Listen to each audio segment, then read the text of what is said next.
Welcome, we're joined by George Terterian, a lawyer from California who came to Armenia on a voluntary basis. George, thank you very much for your time. Thank you for having me, Emilio. So to start off, why did you decide to come to Armenia? I think the same reason so many other diasporans did, because we were physically in our homes, but mentally already here when the war started. And there's, I think, something about the diasporan psyche that when something good happens in Armenia or Artsakh, you celebrate. When something bad happens in Armenia or Artsakh, you try to circle the wagons. So I was at home in San Luis Obispo County, California, watching a war on television. And I think many of my Armenian diasporan friends had almost adjusted to Armenia time. We were literally following the war as it happened online, texting each other, calling each other. And it comes to a point where you just feel this tremendous sense of generational trauma and grief, and anger and confusion, and you feel impotent to help. You send money and you write, you email, you call up your Congress people, but you want to do something tangible. And I wanted very much to do something tangible, because I remember back in '88, during the earthquake in Spidak, I was a student. There wasn't much I could do either way, whether it was tangible or monetarily. And the people who could, the generation older than me, did. And when this happened now, I'm 54 years old, I can pretty much pick up and go whenever I want to. So I decided, I spoke to the other attorneys in my firm and I said, this is the situation in Armenia. Of course, they were already aware of it. And I said, I just want to go there to volunteer in any way I can, even if it's something symbolic. I think my psyche needed it as well as anything. And they were very supportive. They said, go do whatever it is that you can do. And that's how it came about, that I just decided, well, if I'm working remotely anyway because of COVID-19, the coronavirus, I can work remotely from anywhere, and perhaps you split the day up into 24 hours, you do my regular job for 8 hours, maybe volunteer for 8 and sleep or rest for 8. So that's how it came about that I decided I would work remotely from Armenia and try to do something tangible to help. And that's very interesting that they were supportive, because a lot of people want to come and help, but due to commitments and job commitments, they can't. Can you tell us a bit about your story, your background, and your Armenian roots as well, please? Sure. My roots are in Cilicia, in Giligia, and Kesabtsi, on both my father's and mother's side. They were both born and raised in Kesab. I was born in Beirut. And at the age of 3, we moved to the United States. I was raised in Detroit, Michigan, which was a fairly small Armenian community, but still fairly well organized. And you'll find a lot in the States that the smaller Armenian communities are extremely patriotic, because you don't bump into Armenians constantly. So when you do, it's an event. We had 4 churches in Detroit. We had 2 day schools in Detroit. I was raised in Detroit. I got my bachelor's degree in history from Wayne State University and my Juris Doctor law degree from Wayne State. Then I moved to California, but my background is Western Armenian, Kesabtsi. And how did you organize this voluntary trip to have something to do once you came? Good question. I asked around. I asked around with some repat friends of mine, some who work here, not at CivilNet, but locally in Yerevan, and they said, well, what I said is, how can I help? I've never shot a gun in anger in my life. I'm not a soldier. How can I help in whatever way that you think is necessary? I'll take a box and lift it from here to there. Tell me what you need. And they said, we don't need you lifting boxes. The entire country has mobilized as a volunteer force. People are showing up with scissors and cutting up t-shirts to put into netting to make camouflage netting. We've got plenty of volunteers doing manual labor. Why don't you send us your resume? And they directed me to the Armenian Volunteer Corps to fill out an application with AVC to send them my resume.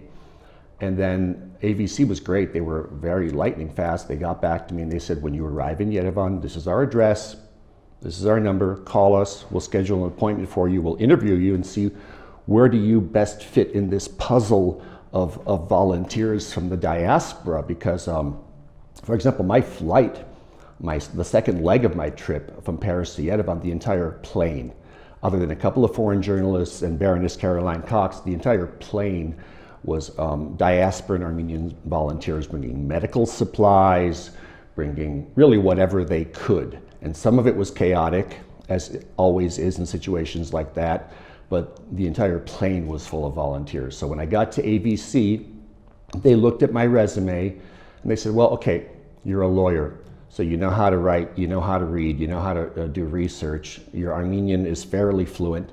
You can translate? Yes, I can translate.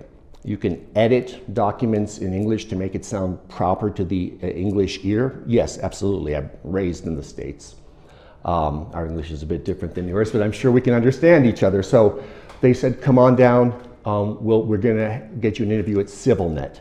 So I came to CivilNet, and they looked at my resume, and they said, okay, yeah, you can read, you can write, you can do research. We'll have you translate. We'll have you edit some documents. We'll have you revise some English translations if needed. And eventually it turned into, once I got my feet wet, you can do some original content. Here's a thought on a story. Why don't you look into this, research this, write something up?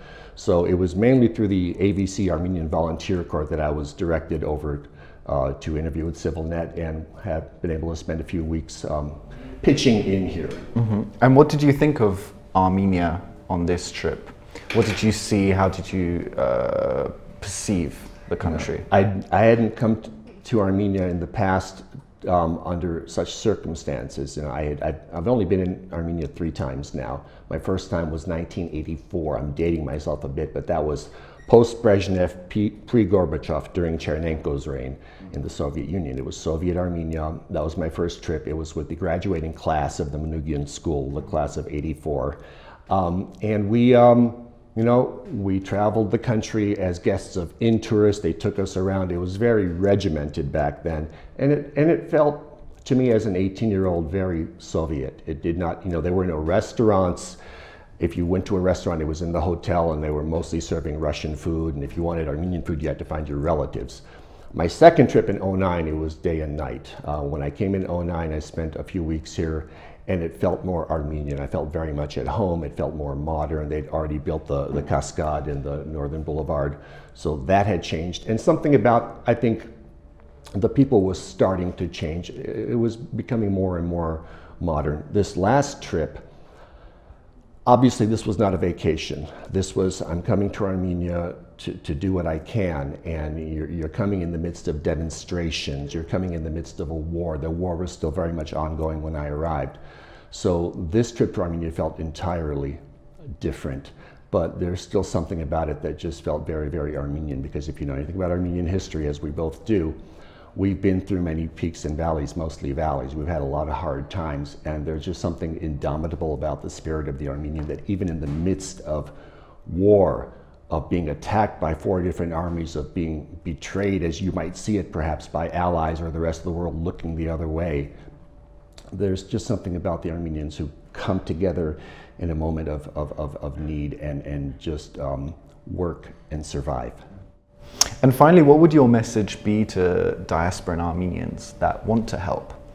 Armenia itself is not going to get a lot of outside help. We're not like Azerbaijan. We don't have oil, we have apricots.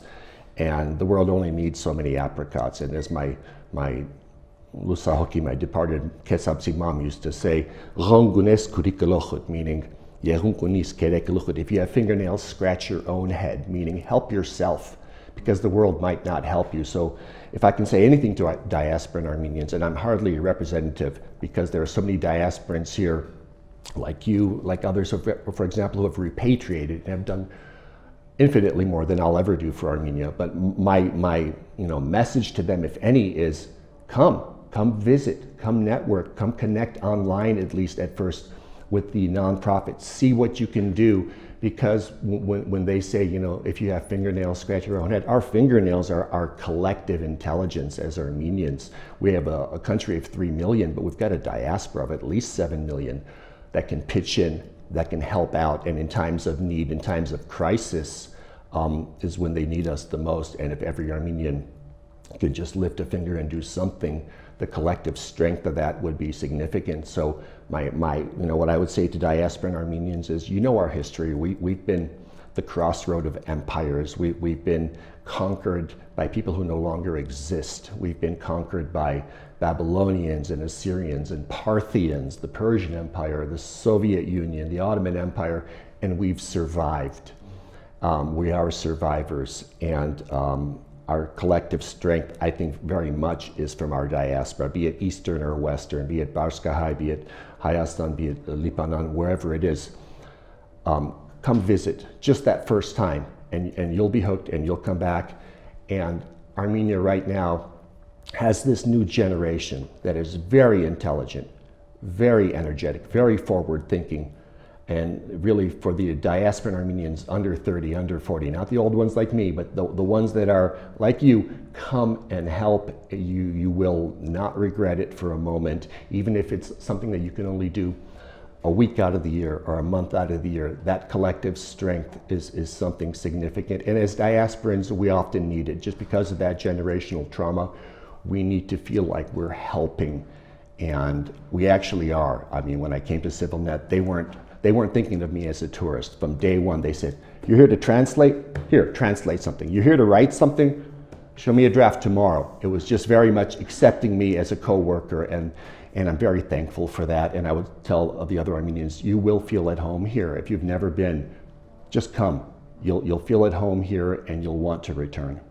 Well, thank you very much, George. We appreciate everything you've done. I've done nothing. I appreciate what you guys do, and thank you very much for having me, Emilio. Thank you. And thank you for joining us on CivilNet.